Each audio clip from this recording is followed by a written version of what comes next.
E a nossa entrevista dessa semana é com o médico Dr. Cecílio Prates, médico, vereador na nossa cidade no seu terceiro mandato. Um bate-papo muito interessante para você, amigo internauta, principalmente para falar do Covid, os cuidados, o respeito, o isolamento e também dessa gestão atual que ele está como vereador. Acompanhe o nosso programa, inscreva no nosso canal e deixe a sua pergunta.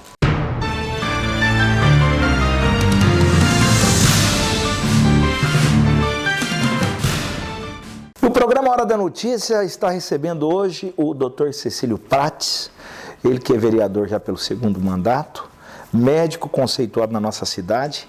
E hoje o bate-papo é muito interessante, principalmente para você, amigo internauta, para você guairense, para você que está vendo o nosso programa nos 4 cantos do mundo, até porque a internet hoje traz essa facilidade. Doutor, obrigado por estar recebendo o nosso programa. É muito importante estar falando com o senhor para abordar vários temas que a gente gostaria. Entre eles, essa questão do Covid, dessa pandemia, né, que se alastra mundo afora, e Guaíra não é diferente, a gente vê os casos aumentando. E também falar um pouquinho sobre como foi esse trabalho que o senhor vem realizando, inclusive dessa experiência do senhor nesse terceiro mandato como vereador. Tivemos que fazer aqui em casa para evitar aglomeração em outros lugares, né, num ambiente aberto, com uso de máscara, usando o álcool gel que você me pediu para usar, parabéns, e procurando seguir os protocolos necessários de saúde nesse momento tão importante pelo qual está passando a humanidade, e não seria diferente aqui na cidade de Guaíra. Um momento muito difícil, mas se Deus quiser, com fé em Deus, Marcelo, vamos vencer essa epidemia que se tornou uma pandemia. Obrigado pelo convite, com muito prazer. Eu acho que o tema para a gente estar abordando já nesse primeiro momento, essa questão, né, dessa, como o senhor mesmo disse, essa epidemia que se tornou pandemia, que realmente é assustador. Qual ele especificamente? Como o senhor vê o combate, como que o senhor vê que a saúde está fazendo essa tratativa no combate? Já que é um problema mundo e as pessoas precisam se envolver e colaborar mais, né, doutor? A história começou para nós no Brasil, final de fevereiro, começo de março, logo após as festividades do nosso famoso carnaval, mundialmente famoso, que recebeu turistas de todas as partes do mundo, principalmente na cidade de São Paulo, do Rio de Janeiro, na Bahia, no Ceará. Muito bem, começamos com um assunto que pouco se conhecia, apesar do coronavírus, que é o novo, ser o causador dessa pandemia. Hoje ele é chamado novo coronavírus, que é uma cepa que mudou do coronavírus, que é muito conhecido, inclusive em animais. Os cachorros nossos, se você prestar atenção, são vacinados para coronavírus. Esse vírus foi mutado, não se sabe como, não se sabe se ele foi criado em laboratório ou se ele veio de animais, mas a verdade é que começou, o primeiro país que informou a patologia foi a China, né? E de lá para cá, eles controlaram lá, mas o resto do mundo se infectou. Esse vírus não é nenhuma novidade, ele é igualzinho a um outro vírus qualquer, com o maior problema que ele tem, que ele causa 2 tipos de doença. A maioria dos vírus causa uma doença, que é a gripe, vamos assim dizer, uma gripe, ou mais forte ou mais fraca, enfim, esses vírus respiratórios. Mas esse vírus foi se provando e a ciência foi tomando contato dele, começou a aprender com ele, que ele causa uma outra doença sem ser a virose, que foi intitulado Covid-19. E esse vírus tem predileção pelos vasos sanguíneos, pelo endotélio. Então ele causa uma endoteliose, endotelielite, vamos assim dizer. Ele inflama os vasos lá dentro, causa microtrombose, né? Essas tromboses causam embolia no pulmão, encefalite lá na cabeça, miocardite no coração, insuficiência renal, problema hepático, gastrointestinal. E a resposta a ele é conforme a imunidade de cada pessoa. Infelizmente, a vacina, numa ajuda mundial, numa corrida mundial que está tendo, ainda vai demorar um pouco, Mesmo que ela saia agora, ainda não vai se saber a efetividade dela. Dita que esse ano ainda ela não estará disponível. Eu acredito que vai estar disponível. Só não vamos saber, Marcelo, é a efetividade dessa vacina, que ela demora anos. Por exemplo, a dengue, estamos tentando fazer uma vacina, que é um outro vírus, né? Já faz 5 anos. E até hoje não se chegou a um consenso, né? O ebola, lá na África, né? Tentou-se uma vacina há muito tempo. Até remédios que foram usados para o ebola lá atrás, que não deu certo, tentaram usar agora para essa virose, né? Que é o famoso remdesivir, que todo mundo fala aí, que custa um absurdo. Enfim, mas então os governadores, o governo federal, enfim, as pessoas que nos administram, vamos assim dizer, não sei se por medo, por excesso de zelo, ou por desconhecimento, ou se juntando tudo, resolveu seguir as orientações da Organização Mundial de Saúde, lá no Reino Unido, na Espanha, na França, que foram atingidas anteriormente, e pregaram o tal do lockdown, né? O lockdown vertical, né? Enfim, pegando todo mundo, e nós entramos nessa. Entramos nessa apesar de vários cientistas falarem que o lockdown não ia resolver nada. E esquecemos também que o país Brasil são vários países. O Brasil sozinho pode ser comparado a uma Europa, onde o Ceará seria a França, São Paulo seria a Inglaterra, o Paraná, Portugal, enfim, né? Se você comparar a população, nós temos hoje 220 milhões de habitantes, perto desse país que tem em torno de 40, 50, 60 milhões de habitantes. E o lockdown foi feito no Brasil de norte a sul, de leste a oeste, indiscriminadamente, onde não tinha o vírus. Não tinha vírus. E o vírus ficou concentrado aí nas grandes cidades, e foi causando mortes e mais mortes, e cada vez que um morre é uma derrota para o país, por essa doença, é uma derrota para a humanidade, é uma derrota para a ciência, né? Nós não deveríamos admitir nenhum óbito, principalmente por viroses. Veja bem, nós estamos no século XXI, o ser humano já chegou na Lua, já mandou missão para Marte, e nós não conseguimos vencer um micro-organismo que depende da nossa célula, né, para poder continuar existindo. Não conseguimos eliminar ele, não temos nenhuma medicação eficaz. Com relação à Guaíra, que você me perguntou, eu cheguei lá, nós estamos no pior estágio da epidemia local. É agora que os casos estão aumentando em larga escala. Se você prestar atenção nos boletins informativos do coronavírus da prefeitura, você vai perceber que nós temos lá 480 casos positivos, que são subnotificados, porque eu não testo todo mundo, e que se curaram 220, por exemplo, não sei o número correto. Então quer dizer que nós temos aí 200 casos com a doença e transmitindo a doença, fora os casos suspeitos e os casos subnotificados. Então, na verdade, eu acho que esse número pode chegar até ser 5 vezes maior, para uma população de 45 mil habitantes. Nós estamos aí com mais ou menos 1% da população infectada. Então, isso ainda vai galgar grande escala, porque o vírus não conhece cor, não conhece raça, não sabe se é gordo, se é magro, se é pobre, se é rico. Ele vai fazer a curva dele de disseminação.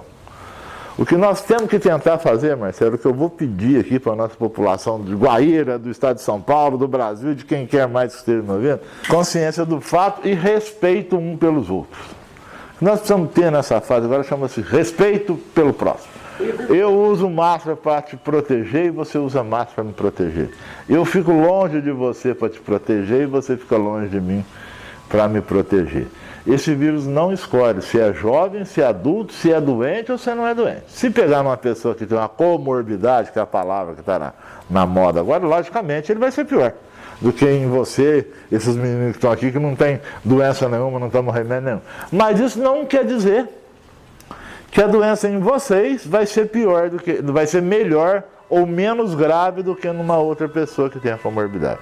Então, o momento agora no nosso município é de atenção total, de respeito mútuo. Quem tiver que sair para trabalhar, que saia para trabalhar. Mas use a sua máscara, mantenha distanciamento, né? Mas também não é para transformar isso numa doença. Se você estiver sozinho, num ambiente aberto, você não precisa usar máscara, lógico que não. Se você tiver que trabalhar, vá trabalhar. Procure não ficar de frente para as pessoas, fica um pouco de lado. Olha, vamos esquecer um pouco o abraço. Quem não gosta de dar um abraço? Todo mundo gosta de dar um abraço, cumprimentar, apertar, mas vamos ter consciência dos nossos atos. Doutor, o senhor estava falando que, em especial, o mais importante é a conscientização das pessoas. A gente nota ainda que, por ser um vírus invisível, as pessoas acham que ainda não caiu nessa realidade. A conscientização e o respeito de um ser por outro. Mesmo assim, Guaíra, o senhor acha que a nossa saúde está tomando as medidas necessárias? O senhor, como médico que acompanha isso? Ô Marcelo, se você falar se nós estamos tomando as medidas necessárias, sim. Se nós temos condições plenas de assumir os doentes, não. Porque nós temos um sistema de saúde primário. Nossa Santa Casa não tem UTI, não tem todos os especialistas possíveis, mas a Secretaria da Saúde, junto com o prefeito municipal, junto com a administração da Santa Casa hoje, que é municipal, né? Não podemos negar isso, tomaram as providências necessárias. Eu, particularmente, tive algumas reuniões com o secretário de Saúde, que sou médico, com o senhor prefeito junto, o Zé Eduardo, meu amigo.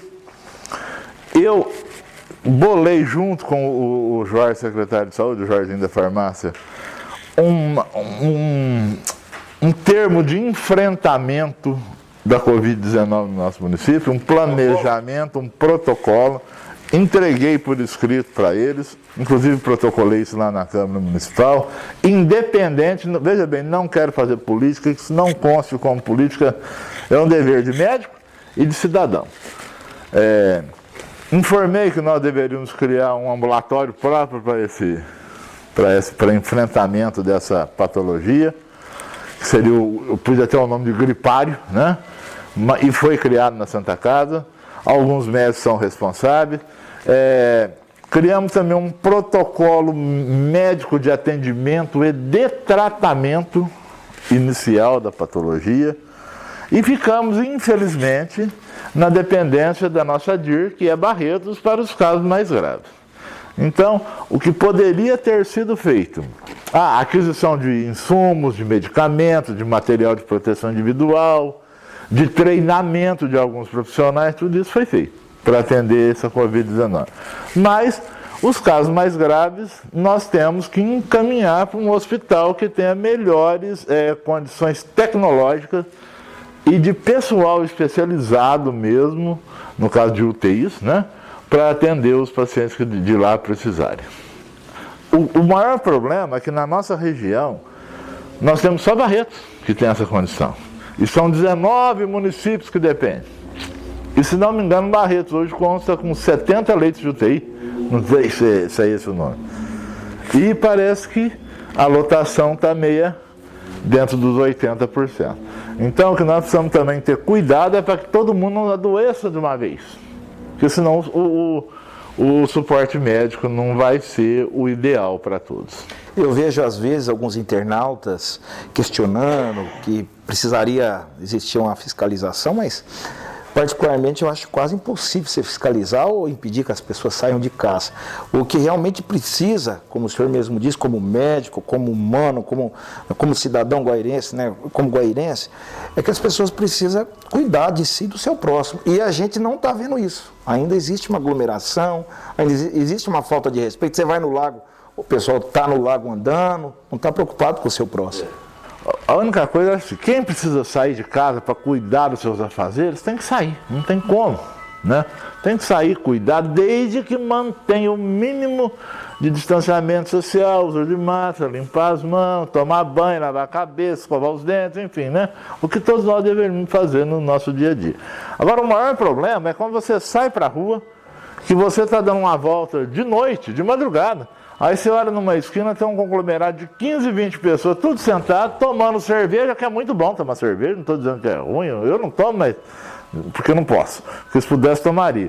Mas não precisa ficar todo mundo junto, sentado junto, conversando, sem uma proteção individual nenhuma, né? Isso daí,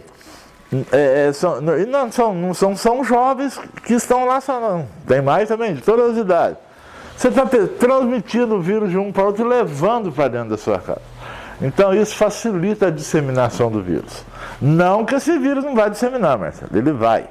A curva de disseminação ele vai seguir, normalmente, né?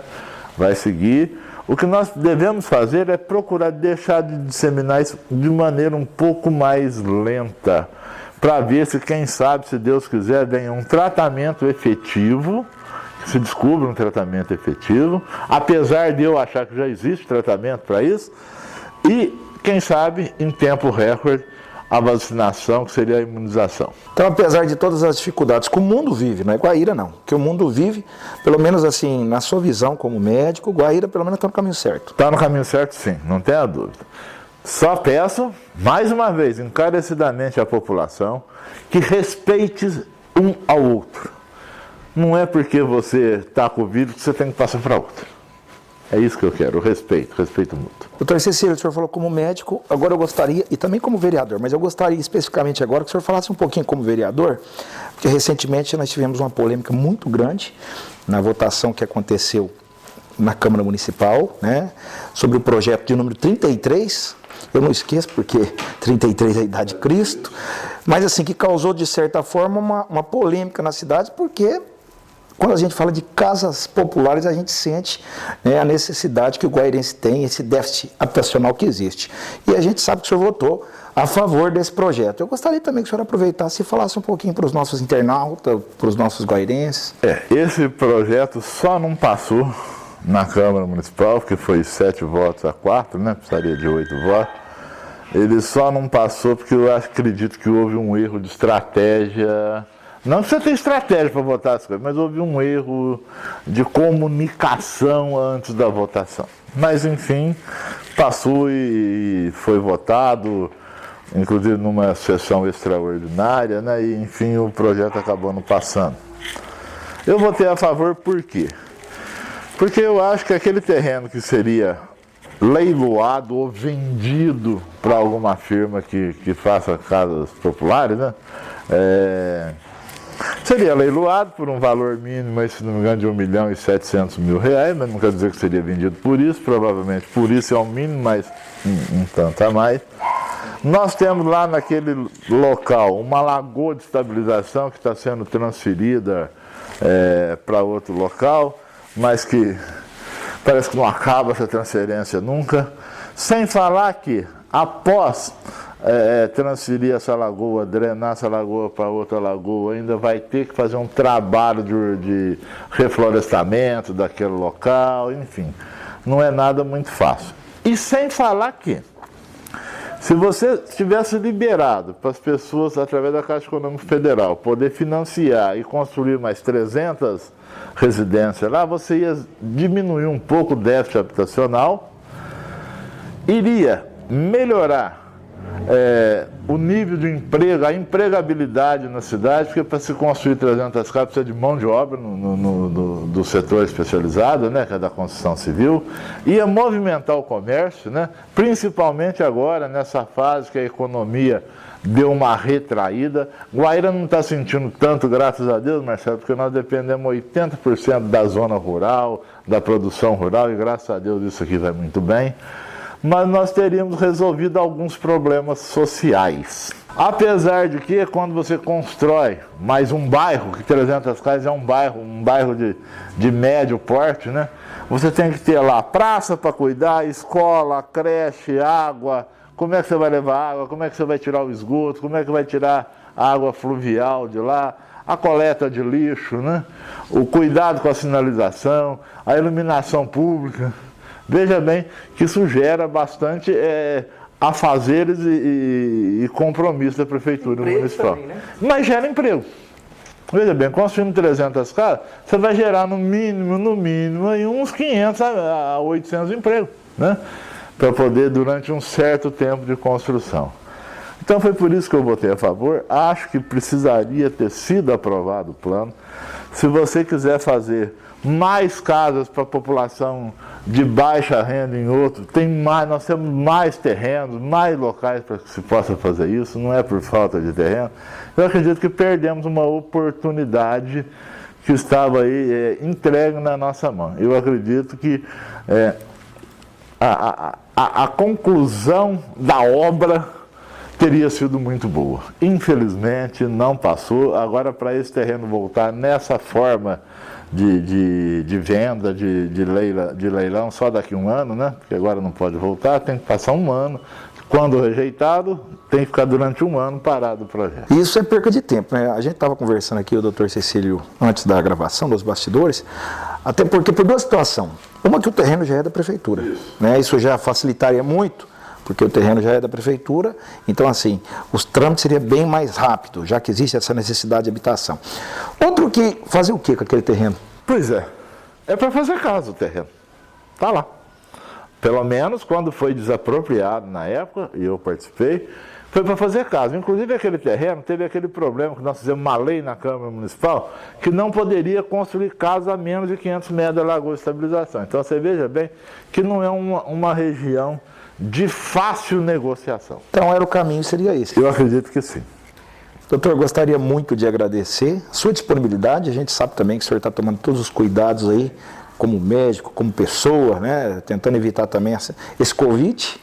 E fica aqui o nosso programa também à disposição para o senhor fazer qualquer colocação para a gente fechar nossa entrevista.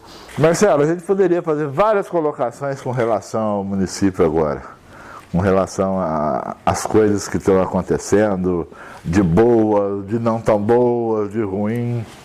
Mas eu quero aproveitar o espaço e falar que o mais importante agora para nós guairenses, nós brasileiros, nós seres humanos, é aprendermos a conviver com essa pandemia e lutarmos para que ela se encerre o mais breve possível. Enquanto a gente não sair dessa neura, desse danado desse vírus, que ninguém sabe se é chinês, se é americano, na verdade, né? A gente escuta tanta coisa que a gente nem sabe de onde que isso veio. E nós não tivermos paz de espírito, nós não pudermos abraçar uns aos outros, nós não pudermos conviver em sociedade um pouco mais aberto, tudo que nós falarmos aqui vai ficar o dito pelo não dito. Eu quero transmitir às pessoas a esperança e pode ter certeza, com Deus e acreditando na ciência dos homens, nós vamos vencer. O mais importante agora, nesse momento, é as pessoas cuidarem uma das outras, para que a gente possa chegar até o final do ano ou até sair essa vacina na melhor forma possível de saúde física e mental, para que a gente tenha forças no futuro para reverter o quadro econômico que se agravou. Nós vamos agora, no final desse ano, aí, passar por um processo eleitoral. Diante de todos esses problemas, pandemia, início de mandato é muito complexo, porque a gente vê o prefeito Zé Eduardo falando que pegou a cidade praticamente destruída. Como é que o senhor avalia a administração do Zé Eduardo? Boa para muito boa. Nos últimos anos aí que a gente tem vivido aí como vereador, eu acredito que foi a melhor administração até agora. Não tenho medo nenhum em falar isso. Não estou aqui pedindo voto para ninguém, nem para ele, nem para mim. Nada disso. Mas eu acredito que foi muito boa. Você vê que a cidade melhorou, a educação melhorou, a saúde melhorou, a pavimentação das ruas melhoraram, a sinalização melhorou. Você não vê falar tanto mais em desvios e corrupção dentro da prefeitura. Graças a Deus. Santa Casa que estava numa situação muito difícil, melhorou muito, ainda não é o ideal, mas já melhorou muito. Eu até acredito que a Santa Casa nunca mais vai voltar para a mão da sociedade civil, vai ter que ficar para a prefeitura, isso que eu acho que é o correto também, no meu modo de ver. E com relação a esse processo que nós vamos enfrentar agora eleitoral, a princípio e no meu ego, no meu interior, eu achava que não deveria ter eleição. Agora, esse ano, deveria ter sido prorrogado esse mandato aí por mais 2 anos, e depois desses 2 anos, quem tiver no mandato não ter direito à reeleição, enfim, o que nós vamos ganhar com a eleição agora? Pelo contrário, né? Vai entrar uma nova turma para administrar o município, vai começar tudo de novo, e nós não sabemos em que pé que nós vamos estar. Mas o importante agora, eu peço novamente, eu vou falar novamente, é nos mantermos vivos, com saúde física e mental, para superar esse interpério que nós estamos vivendo agora. E que Deus nos ajude e Ele vai nos ajudar. E quem tem Deus no coração, tem todos os santos juntos, arcanjos e apóstolos, né? E vão pedir também e acreditar na ciência dos homens.